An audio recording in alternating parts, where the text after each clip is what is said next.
Welcome back, everyone. Ready to dive into another fascinating topic. Today, we're going to be talking about personal finance. Oh, interesting. Yeah. Specifically, um, we're going to be looking at this piece called Unlocking Financial Freedom, Mr. Grant Money's New Year's Secret. Have you heard of it? I haven't, no. Yeah, so it's not your typical financial advice kind of book or article. It's actually a story. Really? Yeah. Yeah. It takes place on New Year's Eve in Times Square. Kind of a fun setting. That is fun. Okay. Yeah, and the main character is this recent college grad named Zoe. I think a lot of people will relate to her because she's dealing with student loan debt and just that feeling of like, what now after graduation? Oh, yeah, for sure. That's such a common experience. A lot of anxiety around that. Exactly. And that's where this mysterious financial advisor named Mr. Grant Money enters the picture. Mr. Grant Money. Okay, now I'm definitely intrigued. Right. The name's a little over the top, but actually his advice is really solid. Okay. Yeah. One of the things that stood out to me was his emphasis on tackling debt strategically. Like, he tells Zoe to focus on paying off her highest interest loans first. That's great advice. It's so important. People sometimes get overwhelmed by the total amount of debt they have and don't realize that focusing on those higher interest loans can really make a big difference over time. Absolutely. And I think that's what's so powerful about the way this advice is presented through a story. You Mhm. see Zoe going from feeling overwhelmed to feeling empowered. Right. It makes it more relatable. Definitely. And it's not just about paying off debt. Mr. Grant Money also encourages Zoe to set goals, to think about what she wants to achieve. Yeah, goal setting is key. Gives you direction and helps you stay motivated. Totally. So in the story, Zoe wants to pay down her loans, which is great, but she also has this dream of taking a vacation. Ah, nice. Yeah, something she's always wanted to do. But, with the student loans hanging over her head, she feels kind of guilty about even thinking about a vacation. I think a lot of people can relate to that tension between wanting to enjoy life and feeling like you need to be responsible. Exactly. And Mr. Grant Money really acknowledges that. And that's where his advice about budgeting comes in. He has this manageable steps approach, which I really like. It's not about like crazy deprivation. Oh, good. Yeah, it's more about making small, sustainable changes. Yeah. Creating a budget that fits your life and your needs is so crucial. It shouldn't feel like a punishment, more like a roadmap to reach your goals. I like that. A roadmap. So, speaking of things I didn't know much about before reading this story, Mr. Grant Money brings up income driven repayment plans. Oh, yeah. Those can be really helpful tools, especially for people struggling with high monthly student loan payments. Yeah, so I knew they existed, but I didn't really understand how they worked. In the story, he explains to Zoe that the payments are adjusted based on your income and family size. It seemed like it could be a good option for someone just starting out, like Zoe. It can be, but it's a little more nuanced than that. A lot of people think income-driven repayment plans are only for low earners, which isn't true. Really? Yeah, there are actually different types, like pay, repay, IBR. Each one has its own eligibility and benefits. So it really depends on your individual situation. Wow, see, this is what I love about these deep dives. You learn so much. For sure. I had no idea there were all these different types of income driven repayment It's plans. definitely worth looking into if you're struggling with student loan payments. But Mr. Grant Money doesn't stop there. He also suggests Zoe look into scholarships and grants. Seriously, I thought those were only for people going into college. Nope, another common misconception. There are scholarships and grants available for lots of things, like pursuing higher education, vocational training, and even for paying off student loans. That's amazing. Yeah, you just have to know where to look. Right. It's like he wants Zoe to consider every possible option. He even says to her, every resolution you make should lead to actionable steps. It's about taking action. It's exactly. Taking ownership of your finances, being proactive. So what's really resonating with you so far about Mr. Grant Money's advice? Hmm. I think it's that emphasis on understanding your options and Yeah. actually taking those actionable steps. It makes financial planning feel less overwhelming, more like something you can actually do. I agree. It's about breaking down those big, scary goals into smaller, manageable ones. Exactly. And, in the story, we see Zoe struggling with this, trying to balance paying off her debt and saving for that vacation. Right, right. So let's get into that. How can someone realistically save for a vacation while also paying down debt? Yeah, that's a good question. Following Mr. Grant Money's advice, maybe we can uncover some strategies. Let's do it. Okay, so picking up where we left off, Zoe wants that vacation, but she's also got those student loans. Right, the classic dilemma. Exactly. And Mr. Grant Money, he doesn't dismiss that. He actually uses it as a way to talk about goal setting. Yeah, I remember that. He asked Zoe, like, how much debt does she want to pay off? By when? And how much does she actually need for that vacation? It's like he makes her actually confront the numbers. Yeah, write them down. And I think that's really smart. Putting it in writing makes it more real, you know. More tangible. Right. It's not just this vague idea anymore. It's like, okay, this is what I need to do. It's a plan. Yeah. And then, like we talked about before, it's breaking it down. Those manageable steps. Exactly. So let's say Zoe wants to pay off $5,000 of debt in a year.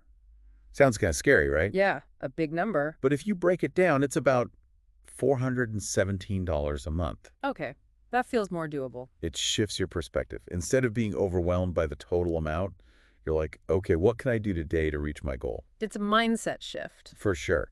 And that might mean taking a look at your spending habits. Remember that budgeting roadmap we talked about? Right, yeah. Time to figure out where that $417 a month can come from. So how does Mr. Grant Money suggest finding that extra money? He talks about conscious spending, which I really like. What does that mean exactly? It's not about deprivation. It's more about being mindful.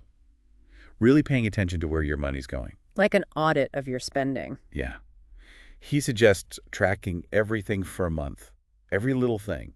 Like that daily coffee, those impulse buys at the store.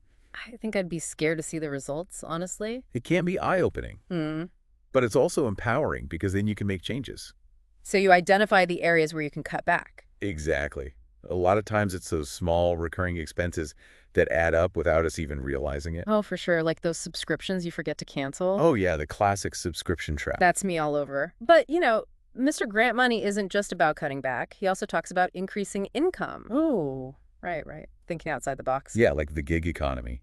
In the story, Zoe's a photographer, so he suggests maybe freelance work or teaching classes. Using your skills to create extra income. Exactly. So it's like a two-pronged approach. Reduce spending and increase income. A powerful combination. It gives you a sense of control. Like you're not just stuck, you have options. Okay, so we've talked about the debt part. What about saving for that vacation? Does Mr. Grant Money say to just forget about it? No, not at all. He gets it. He knows it's important to have things to look forward to. Yeah, to enjoy life a little. Exactly. But he says approach it strategically, just like the debt repayment. So finding that balance. Right. He has Zoe break down her vacation goal. How much does she need? When does she want to go? And then it's about setting aside a little bit each month. Even if it means pushing back the date a little. But you're actively working towards it. It keeps you motivated. Yeah.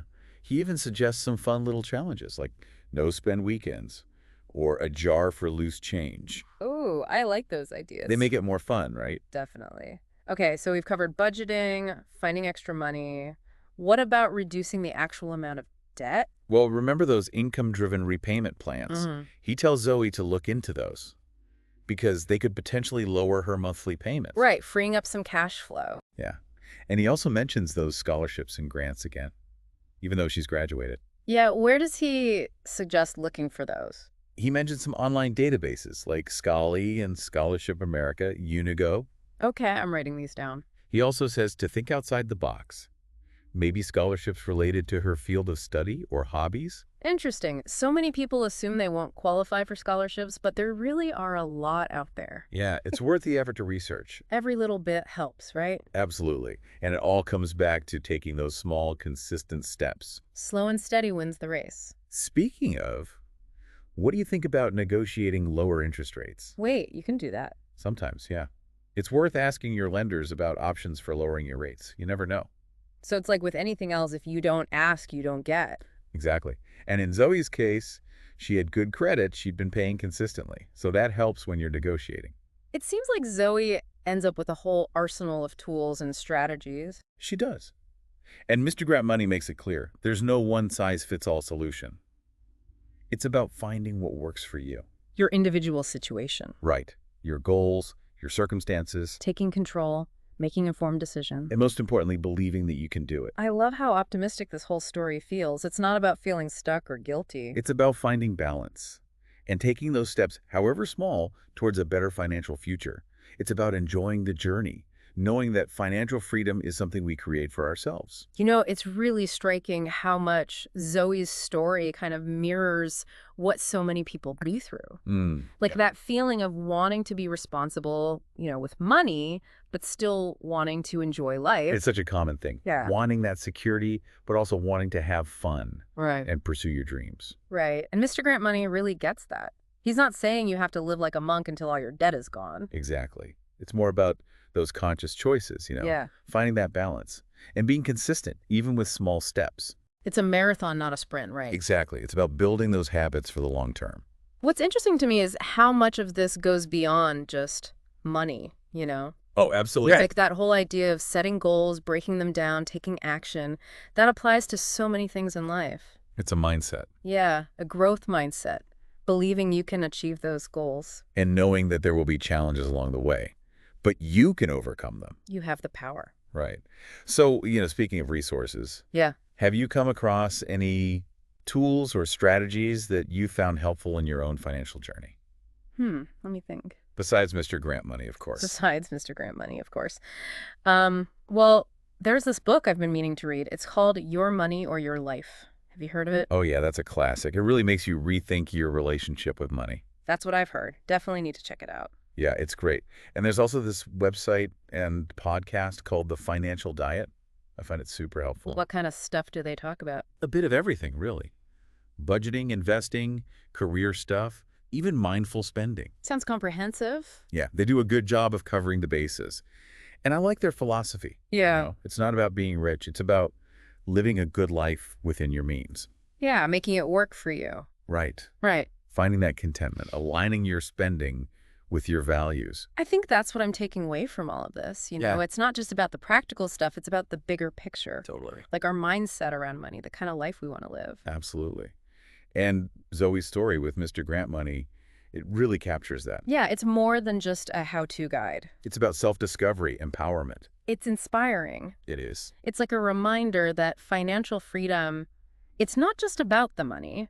Mm-hmm. It's about having the freedom to live a life that's true to you, Yeah. to pursue your passions, to give back to others. To do the things that matter to you. Exactly. It's about using money as a tool to create a meaningful life. So as we wrap up here, I want to leave our listeners with this thought. Okay. What's one small step you can take today to move towards your own financial freedom? Whatever that looks like for you. Love that. It can be anything, Yeah. making a budget, doing some research, talking to a financial advisor. Just take that first step. You got this. You do. Thanks for joining us on this deep dive. We hope you found it helpful. It was fun. Yeah, it was. Until next time, keep learning, keep growing. And keep diving deep. We'll see you then.